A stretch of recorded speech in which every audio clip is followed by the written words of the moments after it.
ഇടപെടാന്ന് പറഞ്ഞാലേ ഇതുകൊണ്ടൊന്ന് കേട്ടിട്ട് വേണം അങ്ങോട്ട് ഇടപെടാൻ പോകാനായിട്ട്. അതായത് ഈ കാട്ടുപോത്ത് ഒരു 2 വർഷത്തോളമായിട്ട് ആ നാട്ടിലുണ്ട്. ഒന്നല്ല, ഒന്നിൽ കൂടുതലുണ്ട്. ഇപ്പൊ എങ്ങനെയായി സംഭവം? ആള് മാർസിലിവ ഹോസ്പിറ്റലിലാണ്. വയറിനാണ് വെട്ട്, ഗുരുതരമായ പരിക്കുണ്ട്.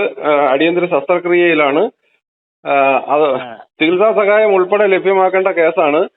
ഉത്തരവാദിത്തപ്പെട്ട ആളുകളാണ് നിങ്ങളൊക്കെ.